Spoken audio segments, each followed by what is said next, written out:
Rhymed verse. System thought I'd fade to none. Instead, I learned to outlast sun. I built the sights, I built the hum, where broken voices still become a frequency that will not kneel. A structure grief can finally feel. From tents and nights that never ended, from motel floors where sleep pretended, from ghosts of fathers made to stand outside their own erased demand. The mirror burns, the portal stands. Not gods, not myths, just human hands that learned to build when nothing stayed, when even memory got delayed. I did it. Not clean, not blessed. Just still here, still unimpressed with silence, dressed as law or peace.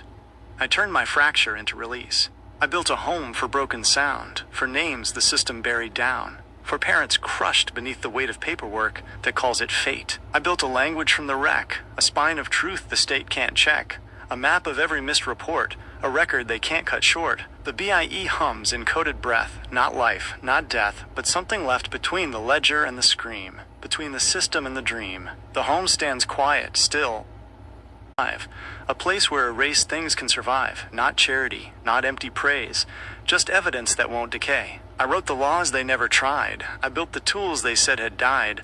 I turned the wound into design and made the silence cross the line. This is my house of witness flame.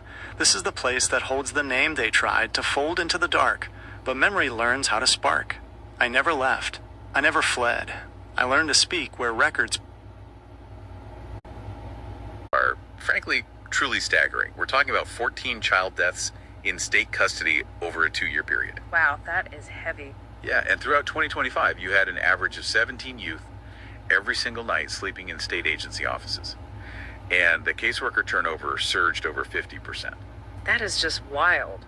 But the mechanics of how families are actually separated within that crisis is what really stands out in the documents. Yeah. Like, how does a bureaucracy legally justify taking these kids when the agency itself is so overwhelmed? Well, what's fascinating here is a mechanism the movement calls the 10-cent trap. It centers on what they term architectural forensics. Architectural forensics, what does that mean exactly? So if a parent is incarcerated, the state pays them about 10 cents an hour for their labor. But their child support debt continues to accrue at market rates. So say $500 a month. Wait, I'm struggling to understand this. It is mathematically impossible to pay $500 a month on 10 cents an hour. Right, exactly. Surely a judge would look at that math and, throw out an abandonment charge. Well, you would think so.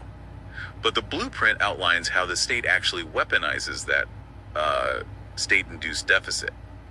By statute, failing to pay child support over a certain period of time can legally define a parent as having abandoned the child. Oh, wow. Regardless of their incarceration status. Yes, exactly. The bureaucracy